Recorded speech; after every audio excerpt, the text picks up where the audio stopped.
restrições, lockdowns, perseguição à igreja.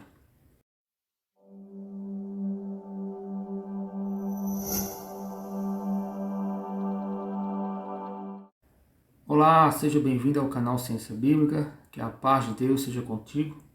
Quero trazer uma rápida abordagem de um assunto bem pertinente, bem atual que estamos vivendo hoje nesse período de pandemia, Deste ano de 2021, que também está sendo um ano atípico, mas que conhece a verdade das Escrituras Sagradas, sabe que não é nada novo e que estamos se preparando para tais dias, Aqueles que estão atentos às Escrituras.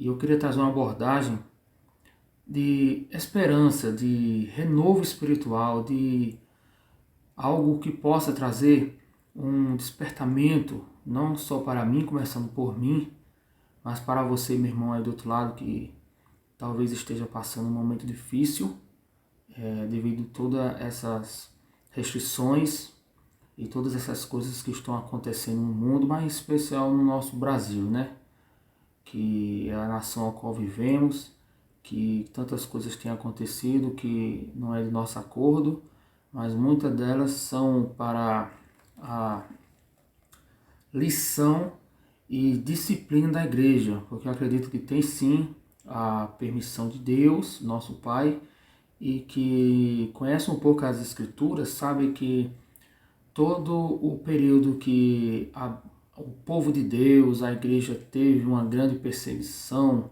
alguma coisa que fez com que Deus se levantasse, fizesse alguma coisa para o seu povo, Muitas delas prevaricações, voltas às práticas antigas, de idolatria, pecados, entre outros, pré-tribulações, para que a igreja voltasse a estar no pé de Deus, voltasse a buscar, a orar, a andar nos caminhos retos, Mas também existe uma característica que nem sempre também é devido a pecado ou coisas desse tipo, mas para que se cumpram as Escrituras e que haja um avivamento, no povo de Deus, que é o que vamos ver aqui no livro de Atos dos Apóstolos, capítulo 8. Convido você, meu irmão, se puder aí acompanhar. Atos capítulo 8, só os 2 primeiros versículos, que diz: E também Saulo consentiu na morte dele, e fez naquele dia uma grande perseguição contra a igreja que estava em Jerusalém. E todos foram dispersos pelas terras da Judeia e de Samaria, exceto os apóstolos. E uns varões piedosos foram enterrar Estevão e fizeram sobre ele grande pranto.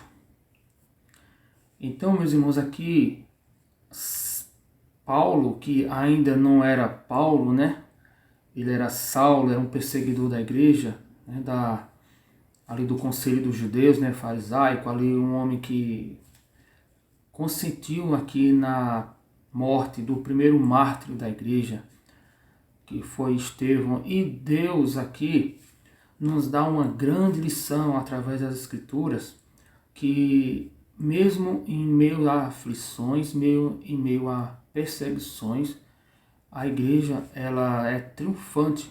Não ela só para de crescer, de avançar, mas como também os propósitos de Deus são estabelecidos e são bem evidentes para aqueles que estão fazendo a vontade do Pai, como eram os apóstolos aqui.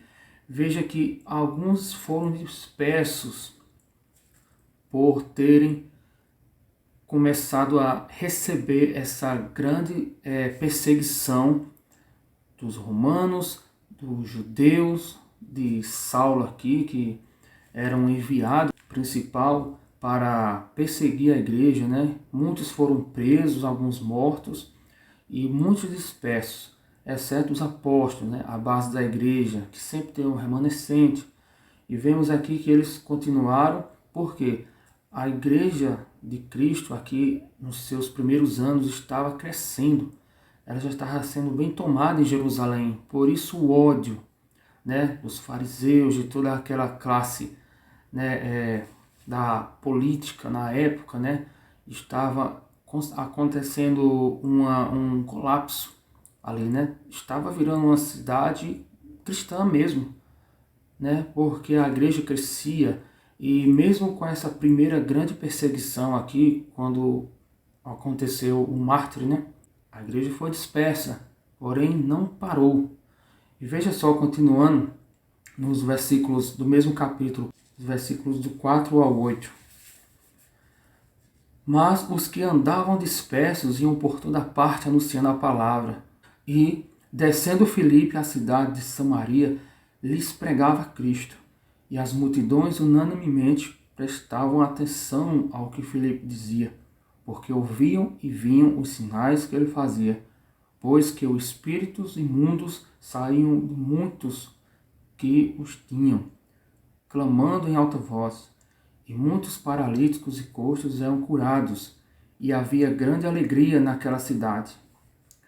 Vejam, meus irmãos, que primeiro acontece aqui o mártir, né? Os discípulos, muitos ficaram entristecidos e desanimados porque morreu um dos seus irmãos e muitos foram dispersos. Mas quando eles foram dispersos, o que acontece? Como Filipe e outros passaram a anunciar o Evangelho de Cristo, né? E a igreja não para de crescer. E o que também eu já queria abrir um parênteses aqui, que com esse período que está acontecendo hoje, das igrejas estarem sendo fechadas, muitos pastores bíblicos, padres, tantos outros estão preocupados com as suas igrejas, né?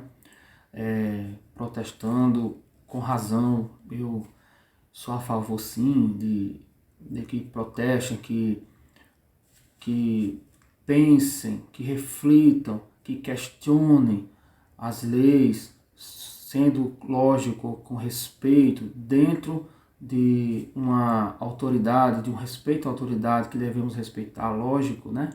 Porém que devemos ter não somente esse espírito de termos a atenção e vivermos com razão das coisas que acontecem no meio da política, com a cristandade, né? Mas que certas coisas a gente pode sim respeitar, mas não se identifica necessariamente que devemos parar. O que eu quero dizer com isso? Porque muitos homens de Deus, mesmo pastores mesmo, bispos e muitos líderes têm se preocupado com a igreja e esquecendo que temos a liberdade em Cristo e esquecendo que eles mesmos pregam, todos nós pregamos que a igreja somos nós. Todos sabemos disso, todos nós. E que a igreja é o corpo de Cristo. Eu, sozinho, não sou igreja, eu sou um membro. O que é que as Escrituras nos dizem? Que a igreja é o corpo de Cristo. E que cada membro tem a sua particularidade, a sua importância. Veja, pergunta uma pessoa que perdeu um pé, por exemplo, veja se não lhe faz falta, veja se ele pode correr e andar como era antes. Veja simplesmente uma pessoa que perdeu um dedo de uma mão ou um dedo de um pé, pergunta a ele se não faz falta, se essa pessoa vai ter 100% da flexibilidade, da coordenação para ter o reflexo de segurar as coisas, um determinado peso. Então é a mesma coisa a importância de cada membro da igreja, porque sabemos que o que importa é a igreja se reunir, Deus se agrada disso, vemos em toda a Bíblia que há a importância da igreja, do povo de Deus serem unidos, porque exercem a prática das boas obras, se ajudam, todos fazem o trabalho uniforme em prol da igreja. Nada nos impede de buscarmos a Deus. A igreja somos nós. Embora muitos de nós congregamos em igreja física, eu particularmente sim, eu congrego numa comunidade, faço parte da comunidade evangélica, mas que também tem os seus grupos externos de evangelização, de estudos bíblicos, que é muito importante, que é também uma prática da igreja primitiva, né? Que o que importa é a igreja se reunir e buscar o conteúdo, se ele é doutrinário, se ele é vivo, se ele tem a essência das Escrituras, não importa o local, mas que as igrejas estarem fechadas não é um motivo de nós, da igreja, parar de buscar, de evangelizar, fazer a vontade de Deus. Mas pode dizer, mas tem uma pandemia, um vírus aí que é mortal, que não podemos ficar próximo e tal. Ok, temos uma certa... temos esse pretexto, entre aspas, né?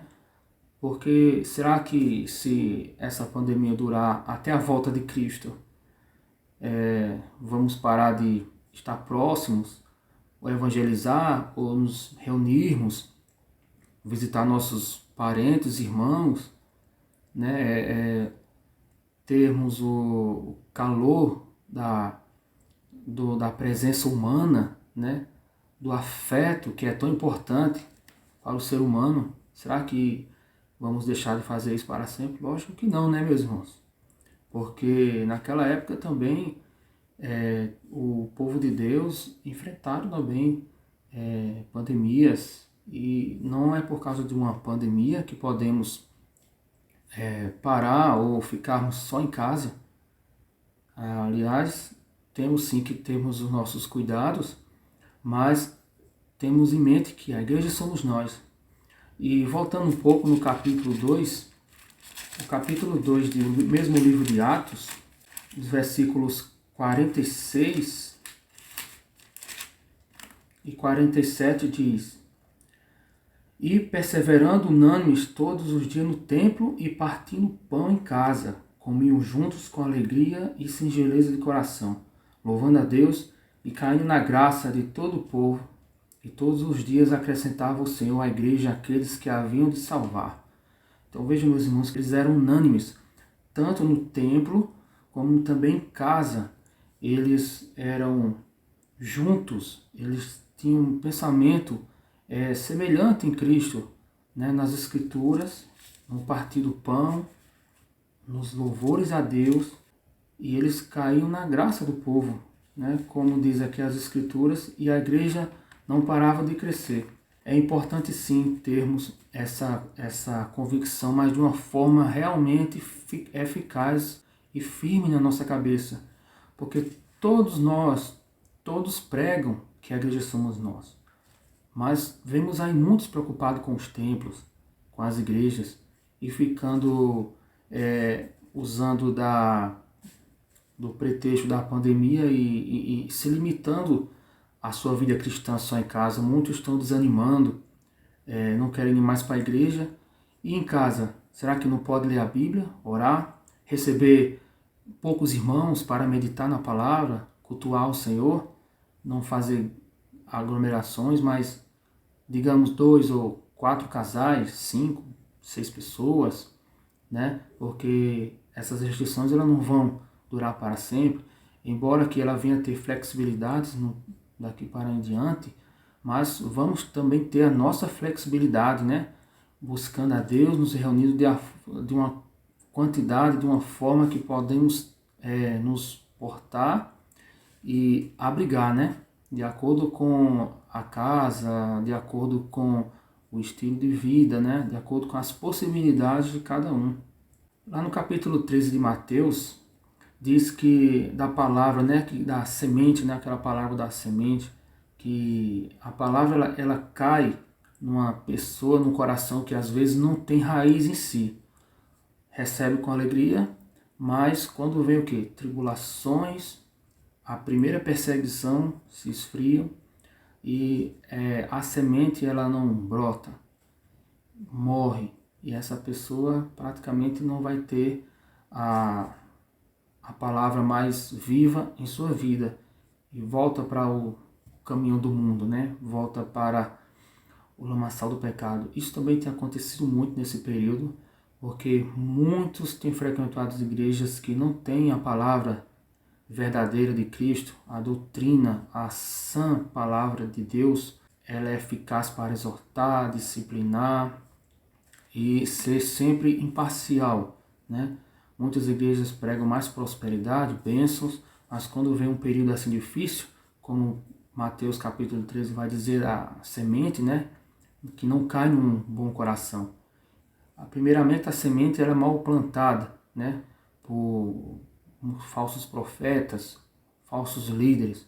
E segundo, essas pessoas recebem com alegria, recebem de uma forma equivocada, com o propósito errado. Muitos estão indo para receber bênçãos e acabam num período desse, né, se frustrando no Senhor.